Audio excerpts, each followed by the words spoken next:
जब जब होए धर्म की हानि बाढ़ई असुर अधर्माभिमानी तब तब धरि प्रभु विविध शरीरा हरई कृपा निधि सज्जन पीरा। नमस्कार, आप सभी का मेरे YouTube चैनल पर स्वागत है। मैं कृष्ण कथा सुनाने वाला हूँ। कृष्ण कथा में बहुत सुंदर बात कही गई है। कृष्ण कथा में ऐसी बातें भी आई हैं जो आपके जीवन में परिवर्तन करने वाली हैं कि कृष्ण पक्ष अष्टमी तिथि बुधवार रोहिणी नक्षत्र और रात को ठीक 12 बजे योग माया ने ब्रह्मा से कहा। योग माया बोली, पूरे ब्रजमंडल की कमान मेरे हाथ में दीजिए। योग माया ने ब्रज की कमान अपने हाथ में ले ली। कृष्ण पक्ष की अष्टमी तिथि को प्रभु ने सोचा कि माता यशोदा सौभाग्यवती इसलिए है कि मैं उनका दुग्धपान करूंगा। देव की पुण्यात्मा इसलिए है कि उनकी गर्भ से मैं जन्म लूंगा। लेकिन माँ रोहिणी को क्या मिला? उसने कितना त्याग किया, इसलिए हम जन्म लेंगे। उस समय का जो नक्षत्र है वो रोहिणी नक्षत्र होगा। अष्टमी तिथि की रात्रि को ठीक 12 बजे माता देवकी के कारागृह, आज मंदिर बन गया है, कारागृह में प्रकाश हो रहा है। पूरे ब्रजमंडल में सन्नाटा छा गया। सब लोग गहरी नींद में सो रहे हैं और मेरे गोपाल का प्राकट्य हुआ है। बोले बाल कृष्ण भगवान की जय। कमल नयन चतुर्भुज नारायण भगवान बालक का रूप लेकर वसुदेव देवकी के समक्ष प्रकट हुए तो भगवान ने अपने हाथों में शंख चक्र गदा और पद्म धारण किए हुए हैं। सब अपनी आंखें बंद करके इस झांकी का दर्शन कर रहे हैं। देवकी के कारागृह में जो कृष्ण प्रकट हुए हैं, झांकी कैसी है? सुखदेव जी वर्णन कर रहे हैं कि वसुदेव देवकी ने मेरे गोविंद की झांकी को देखा। शंख चक्र गदा और पद्म जिसने धारण किए हैं। देवकी वसुदेव दोनों ने मेरे गोविंद को प्रणाम किया। ऐसा सुंदर स्तुति की और दोनों के नेत्रों में आंसू झर रहे हैं। सारे ब्रजमंडल में सन्नाटा छाया हुआ है। तो देवकी माता कहती हैं कि मेरा कितना बड़ा सौभाग्य है कि मैं अपने सौभाग्य को किन शब्दों में वर्णन करूं। मेरे घर स्वयं भगवान अवतरित होकर आए। ये निर्गुण निर्विकार निवेश, ये ब्रह्म आज मेरे घर आया, मेरा सौभाग्य है।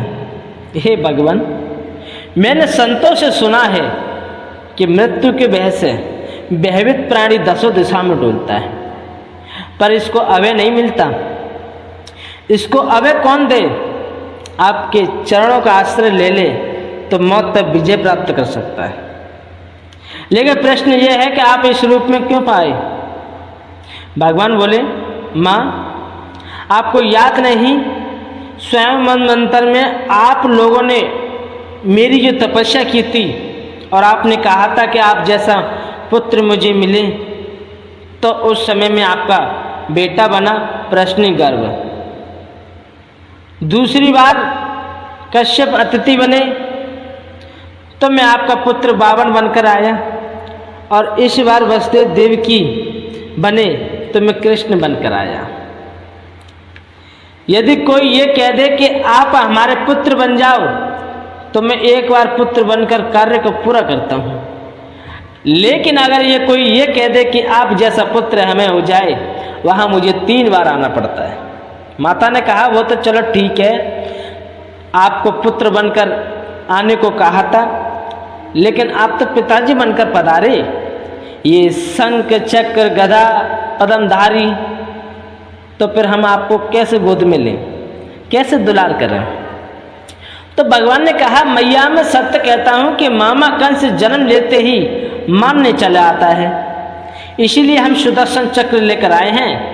हमने सोचा जो काम 11 वर्ष बाद करना है वो आज ही कर देंगे, इसीलिए हम सुदर्शन चक्र लेकर आए हैं। यदि आप ये चाहती हैं कि मैं छोटा बालक बनूं, तो मैं आपकी रक्षा कंस से नहीं कर सकता, बल्कि आप लोगों को कंस से मेरी रक्षा करनी पड़ेगी।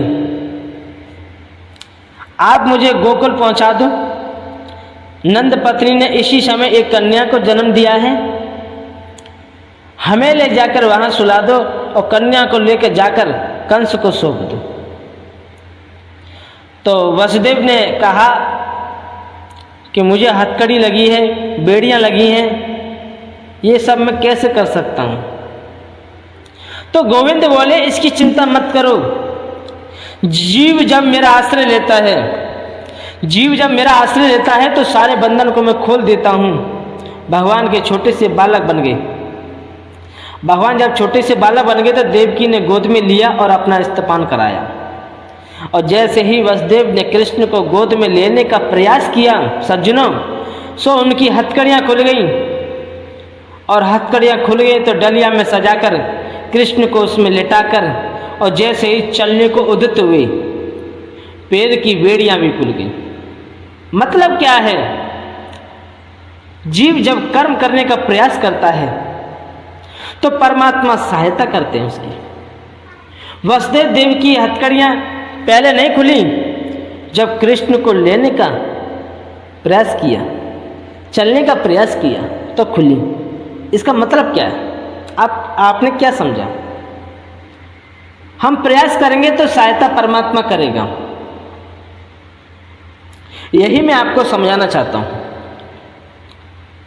कि हम जो कर्म बंधन में बंधे हुए हैं, सांसारिक कर्म बंधन में बंधे हुए हैं, तो ये हमारे एक तरह की हाथ पैरों में बेड़ियां हैं। हम कारागृह में डले हुए हैं। तो इस बंधन से मुक्त हम कैसे होंगे? जब हम परमात्मा का आश्रय लें। जब जीव परमात्मा का आश्रय लेता है तो परमात्मा उसकी सहायता करते हैं। परमात्मा जब उसकी सहायता करते हैं, जब वो परमात्मा की तरफ चलने को होता है, अपने कदम बढ़ाता है, अपने हाथों को बढ़ाता है कि प्रभु मुझे अपनी शरण में ले लो, मैं तुम्हारी शरण में आना चाहता हूँ, तो वो अपने हाथों को बढ़ाता है, अपने पैरों को बढ़ाता है, तो परमात्मा उसके सारे बंधन को तोड़ देते हैं।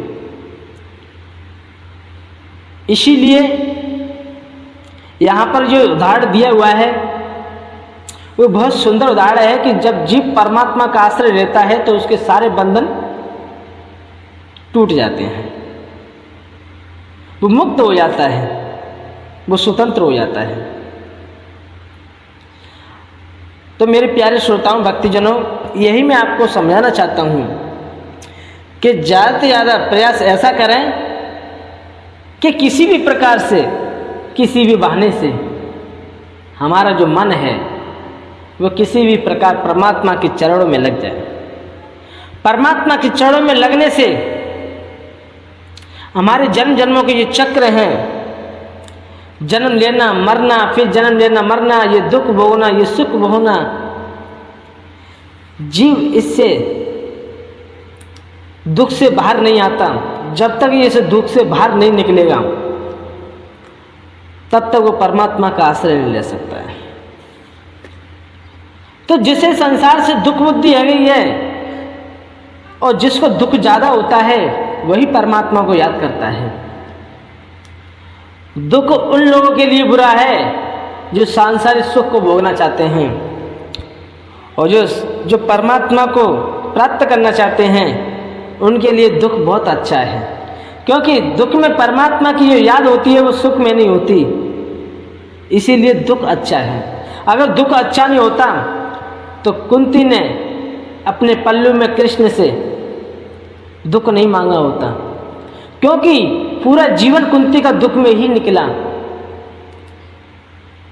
और दुख में निकला तो कुंती ने कृष्ण भगवान से अपने पल्लू में दुख ही मांगा कि कृष्ण मुझे दुख दीजिए।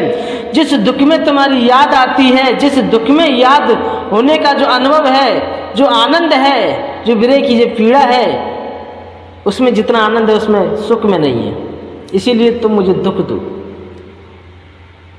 वो सुख मेरे किस काम का जिसमें तुम्हारी याद ना हो, और जिस दुख में तुम्हारे नाम का स्मरण होता रहे वो मेरे लिए सबसे बड़ा सुख है।